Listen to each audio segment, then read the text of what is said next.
بسم اللہ الرحمن الرحیم۔ آج کا عنوان ہے نجاستوں کی اقسام اور ان سے طہارت اور پاکیزگی حاصل کرنے کا طریقہ۔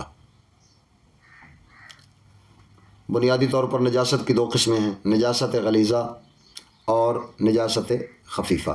نجاست غلیظہ کسے کہتے ہیں؟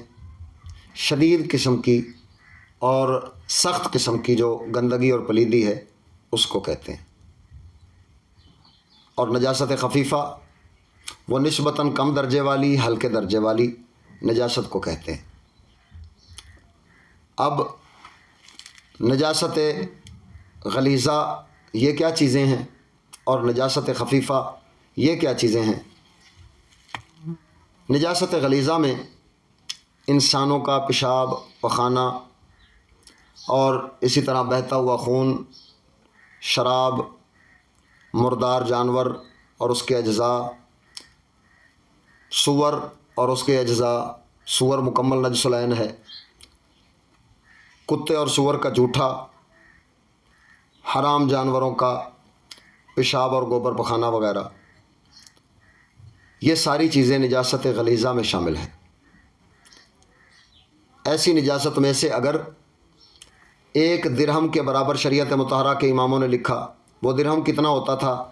یہ ہاتھ کی ہتھیلی کی جو تلی ہوتی ہے نا، اندرونی حصہ جو نیچے کی طرف ذرا بیٹھا ہوتا ہے، اس حصے کے برابر جو ہے وہ سکہ ہوتا تھا۔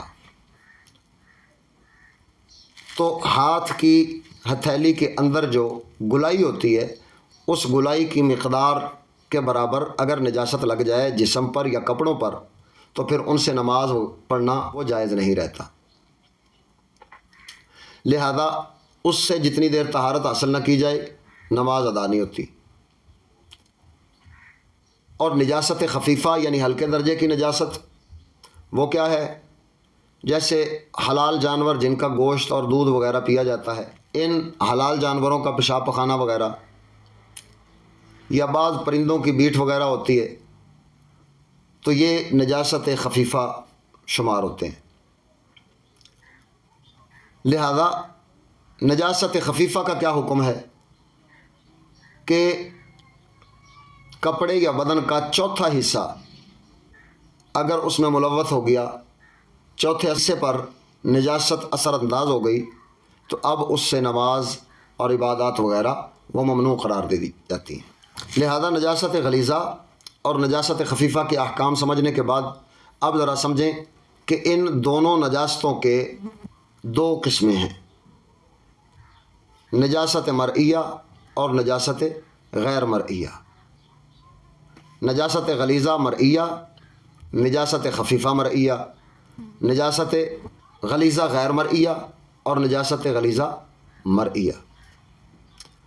یعنی مرئی کسے کہتے ہیں؟ جو بدن اور جسم رکھنے والی نجاست ہوتی ہے۔ کیا مطلب ہے؟ جیسے پخانہ وغیرہ، گوبر وغیرہ، ان کا جسم ہوتا ہے، تو یہ جسم پر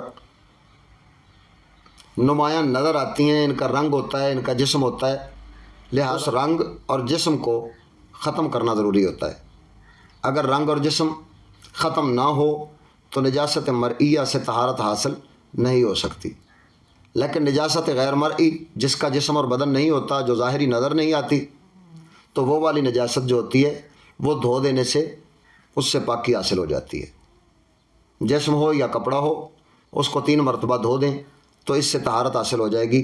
لیکن کپڑے کے لیے ضروری ہے کہ اس کو 1 مرتبہ دھویا تو پھر نچوڑنا ہے، دوبارہ دھونا ہے، پھر نچوڑنا ہے، تیسری مرتبہ دھونا ہے تو پھر تیسری مرتبہ نچوڑ دینا ہے۔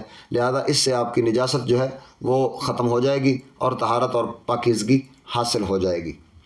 لیکن اگر جسم والی نجاست ہو تو پھر اس کے ظاہر اور اس کے بدن کو ختم کرنا یہ ضروری ہوتا ہے۔ اس کے رنگ کو ختم کرنا، اس کے ظاہری بدن کو ختم کرنا یہ لازم اور ضروری ہوتا ہے۔ وہ رنگ اور بدن کیسے ختم ہوگا؟ اس کو اچھے طریقے سے دھو دینے سے، اچھے طریقے سے صاف کرنے سے اور پاک کرنے سے، اور مسلسل کوشش کرنے سے اس کا رنگ اور جو اس کا جسم ہوتا ہے وہ ختم ہو جاتا ہے۔ تو اس طرح سے نجاست وہ ختم ہوتی ہے اور اس سے طہارت اور پاکیزگی حاصل ہو جاتی ہے۔ لہذا اب چند ایسی چیزیں جن پر نجاست لگ جائے تو ان کے پاک کرنے کا طریقہ بیان کرتے ہیں۔